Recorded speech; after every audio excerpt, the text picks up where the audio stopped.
জয় রাধে। আজকের পাঠ সার্বভৌম ভট্টাচার্য উদ্ধার শ্রী চৈতন্য চরিতামৃত মধ্যলীলাখণ্ড শ্লোক 112। আচার্য ভগিনীপতি শ্যালক ভট্টাচার্য নিন্দা স্তুতি হাস্যে শিক্ষা করা না আচার্য। আচার্যের সিদ্ধান্তে মুকুন্দের হইল সন্তোষ, ভট্টাচার্যের বাক্যে মনে হইল দুঃখরোষ। গোসাইয়ের স্থানে আচার্য কইল আগমন, ভট্টাচার্যের নামে তাঁরে কইল নিমন্ত্রণ। মুকুন্দ সহিত কহে ভট্টাচার্যের কথা, ভট্টাচার্যের নিন্দা করে মনে পাইয়া ব্যথা। শুনি মহাপ্রভু কহে ওইছে মত কহ, আমার প্রতি ভট্টাচার্যের হয় অনুগ্রহ। আমার সন্ন্যাস ধর্ম চাহেন রাখিতে, বাৎসল্যে করুণা করেন কি দোষ ইহাতে। আর দিন মহাপ্রভু ভট্টাচার্য শনি, আনন্দে করিলা জগন্নাথ দর্শনে। গোপীনাথ আচার্য ছিলেন সার্বভৌম ভট্টাচার্যের ভগিনীপতি এবং সার্বভৌম ভট্টাচার্য ছিলেন তার শ্যালক, তাই তাদের সম্পর্ক ছিল অত্যন্ত অন্তরঙ্গ এবং মধুর। সুতরাং কখনো নিন্দা করে, কখনো বা স্তুতি করে এবং কখনো পরিহাস করে গোপীনাথ আচার্য তাকে শিক্ষা দিচ্ছিলেন। গোপীনাথ আচার্যের সিদ্ধান্ত শুনে শ্রীল মুকুন্দ দত্ত খুব সন্তুষ্ট হলেন, কিন্তু সার্বভৌম ভট্টাচার্যের উক্তিতে তিনি অন্তরে অন্তরে দুঃখিত হলেন এবং একটু বিরক্ত হলেন।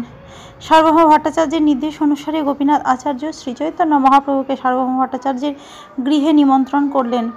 মুকুন্দের সঙ্গে তিনি সার্বভৌম ভট্টাচার্যের কথা শ্রীচৈতন্য মহাপ্রভুর সামনে আলোচনা করলেন এবং অন্তরে ব্যথিত হয়ে ভট্টাচার্যের নিন্দা করলেন। সে কথা শুনে শ্রীচৈতন্য মহাপ্রভু বললেন, এভাবে কথা বলো না। আমার প্রতি সার্বভৌম ভট্টাচার্য গভীর স্নেহ প্রদর্শন করেছেন।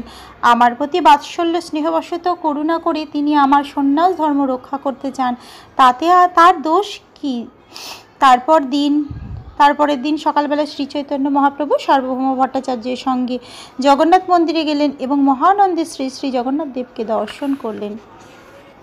ভট্টাচার্যের সঙ্গে তার মন্দিরে আইলা, প্রভুরে আসন দিয়া আপনে বসিলা।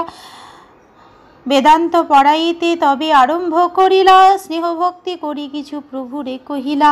বেদান্ত শ্রবণে এই সন্ন্যাসীর ধর্ম, নিরন্তর করো তুমি বেদান্ত শ্রবণ।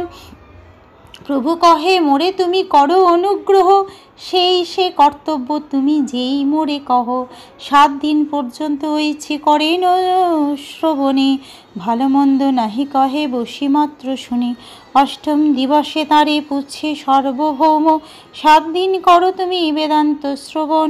ভালো মন্দ নাহি কহ রহ মৌন ধরি, বুঝো কি না বুঝো ইহা বুঝিতে না পারি। তারপর তিনি সার্বভৌম ভট্টাচার্যের সঙ্গে তার গৃহে এলেন এবং সার্বভৌম ভট্টাচার্য শ্রীচৈতন্য মহাপ্রভুকে বসবার আসন দিয়ে সন্ন্যাসীর প্রতি যথোচিত সম্মান প্রদর্শন করে নিজে মেঝেতে বসলেন। তারপর তিনি শ্রীচৈতন্য মহাপ্রভুকে বেদান্ত দর্শন পড়াতে লাগলেন এবং স্নেহ ও ভক্তি সহকারে তিনি মহাপ্রভুকে উপদেশ দিতে শুরু করলেন।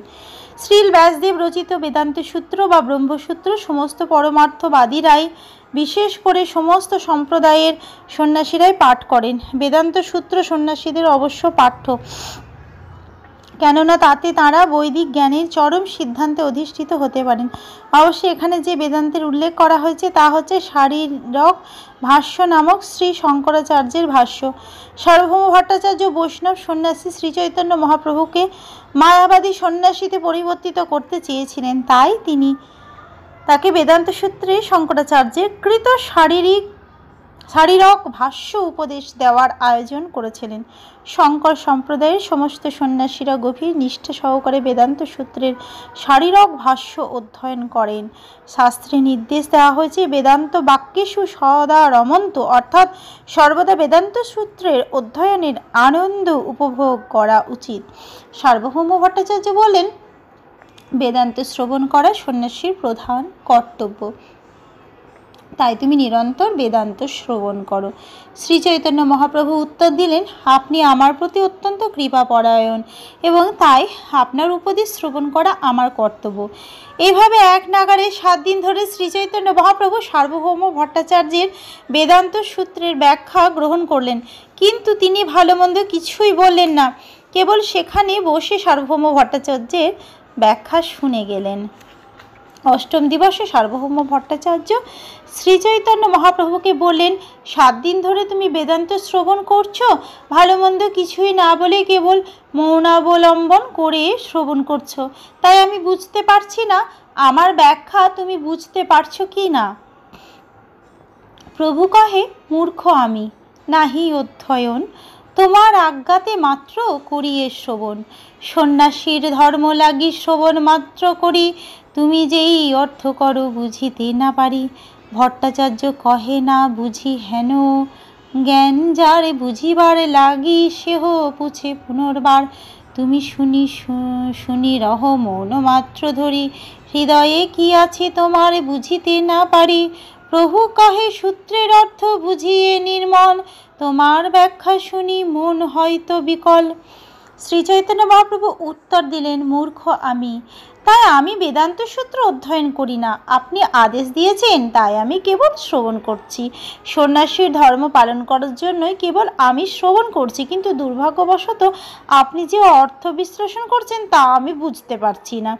সার্বভৌম ভট্টাচার্য বলেন, আমি বুঝতে পারছি না এই জ্ঞান যার রয়েছে সে বোঝবার জন্য পুনর্বার প্রশ্ন করে, কিন্তু তুমি কেবল চুপচাপ বসে রয়েছ, তোমার হৃদয়ে যে কি আছে তা আমি বুঝতে পারছি না। শ্রীচৈতন্য মহাপ্রভু তখন তার মনের কথা ব্যক্ত করে বলেন, সূত্রের অর্থ আমি খুব সুষ্ঠুভাবে বুঝতে পারছি, কিন্তু আপনার ব্যাখ্যা শুনে আমার মন বিচলিত হচ্ছে। সূত্রের অর্থ ভাষ্য কহে প্রকাশিয়া, তুমি ভাষ্য কহ সূত্রের অর্থ আচ্ছা দিয়া। ভাষ্য সূত্রের অর্থ প্রকাশ করে, কিন্তু আপনি যে ভাষ্য আমাকে শোনাচ্ছেন তা মেঘের মতো সূত্রের অর্থকে আচ্ছাদন করছে। এই শ্লোকটি অর্থ হৃদয়ঙ্গম করার জন্য 106, 146 আদিলীলা যে সপ্তম পরিচ্ছেদ সেখানে কিন্তু সুন্দরভাবে বিবরণ দেওয়া হয়েছে। সূত্রের মুখ্য অর্থ না করহ ব্যাখ্যান, কল্পনার্থে তুমি তাহা করো আচ্ছাদন। উপনিষদ শব্দে যেই মুখ্য অর্থ হয় সেই অর্থ মুখ্য ব্যাস সূত্রে সব কয়। মুখ্যার্থ ছাড়িয়া করো গৌণার্থ কল্পনা, অভিধা বৃত্তি ছাড়ি করো শব্দের লক্ষণা। প্রমাণের মধ্যে শ্রুতি প্রমাণ ও প্রধান, শ্রুতি যে মুখার্থে কহে সেই সে প্রমাণ। আপনি ব্রহ্মসূত্রের মুখ্য অর্থ বিশ্লেষণ করছেন না, পক্ষান্তরে আপনি আপনার কল্পিত অর্থের দ্বারা মুখ্য অর্থকে আচ্ছাদন করছেন। শ্রীচৈতন্য মহাপ্রভু বললেন, বেদান্ত সূত্র সমস্ত উপনিষদের সারাতিসার, তাই উপনিষদের যে মুখ্য অর্থ তা সবই বেদান্ত সূত্র বা ব্যাস সূত্র রয়েছে। কোনো রকম কদর্থ না করে প্রতিটি শ্লোকের মুখ্য অর্থ গ্রহণ করা উচিত, কিন্তু আপনি মুখ্য অর্থ পরিত্যাগ করে আপনার মন গড়া সমস্ত অর্থ সৃষ্টি করছেন। সমস্ত প্রমাণের মধ্যে শ্রুতি প্রমাণ হচ্ছে সর্বপ্রধান।